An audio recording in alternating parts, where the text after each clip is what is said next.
Hi guys. First off, I just want to say thank you for the overwhelming amount of love and support that you guys have shown this new channel. It has completely surpassed any expectations that I had for it, and really I can't thank you enough for wanting to be with me on a new venture. In the first couple of videos, I talked about things that were helpful for getting me through solitary confinement, and which can also be used out here to help during this time when we're all in lockdown.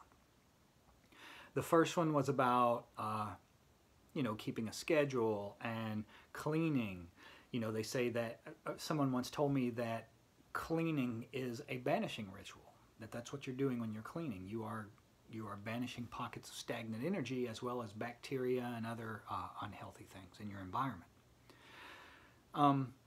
Then in the next one we talked about the importance of exercise as part of a routine, how you want to keep your body as healthy as possible. And this is one of those things that has been known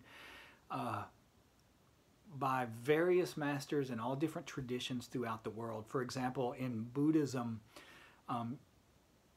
if you've ever heard the name Bodhidharma, Bodhidharma was the Chinese Buddhist monk who invented Kung Fu, Shaolin Kung Fu. The reason he invented it is because he realized, first off, this guy would not take any students at all. He said that most people would not be willing to put in the amount of dedication and commitment and discipline that it would require to accomplish some of the states of consciousness that he had experienced. So he would not accept students because he said no one takes this work seriously enough.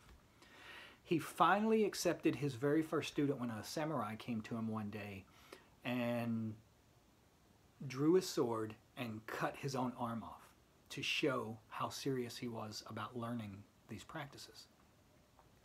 He became Bodhidharma's very first student.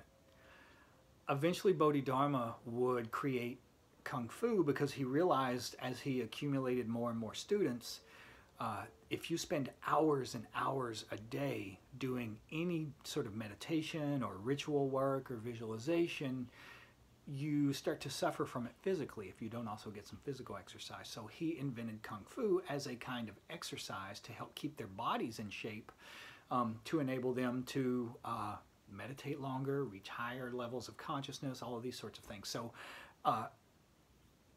exercise and physical health have always been synonymous with certain spiritual traditions.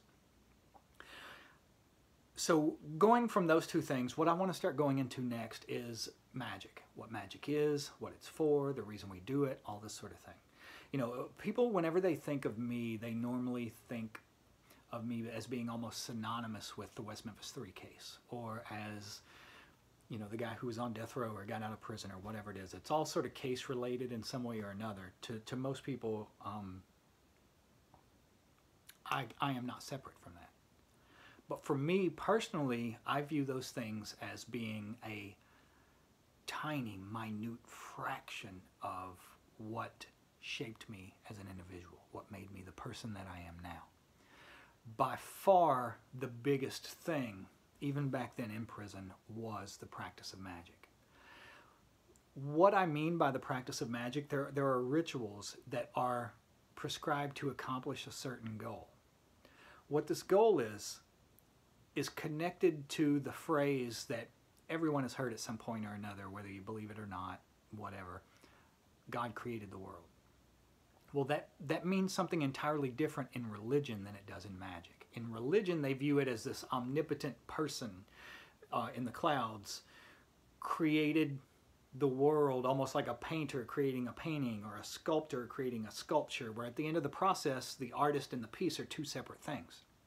That's not what we view in high magic. In high magic, when we say God created the world, first, the word God is shorthand for the infinite consciousness, the source of everything that lies outside the boundaries of time and space. Now, when you are outside the boundaries of time and space, you have no qualities, you have no characteristics, you have no description. There is nothing that can describe you. You are just infinite. You never experience change because you are all. In order to experience change, you have to enter the dimensions of time and space. So when we say in Magick, God created the world, what we are essentially saying is the infinite source of consciousness poured itself into the dimensions of time and space and became the world in order to experience itself. It became us. We are the infinite source of consciousness that created this reality. However, we don't normally experience reality that way.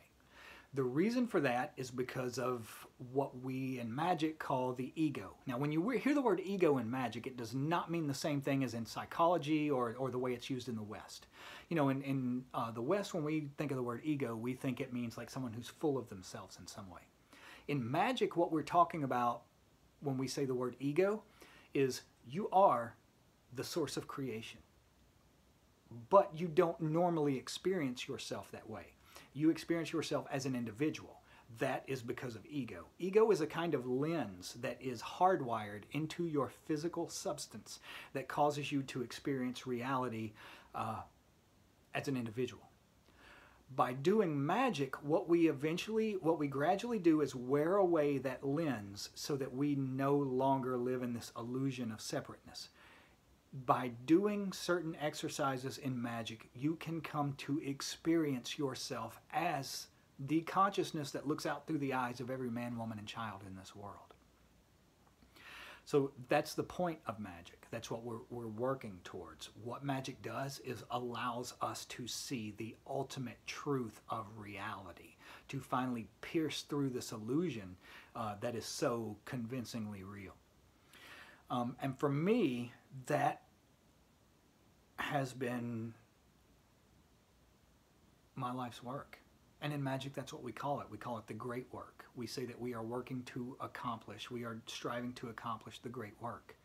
The great work is when you no longer ever experience reality as an individual illusionary self, but instead you experience it as the source of consciousness, which is looking out through the eyes of every man, woman, and child. I'm going to keep this short for today. I don't want to overload you guys with a lot of concepts, but in the future we're going to be going into things like some of the rituals and things that I learned from these rituals. We've got a long road ahead of us talking about this stuff, and I hope you guys will stick with me and want to hear more in the future. I hope you have a good day and that you are safe wherever you're locked down at, and I'll talk to you soon.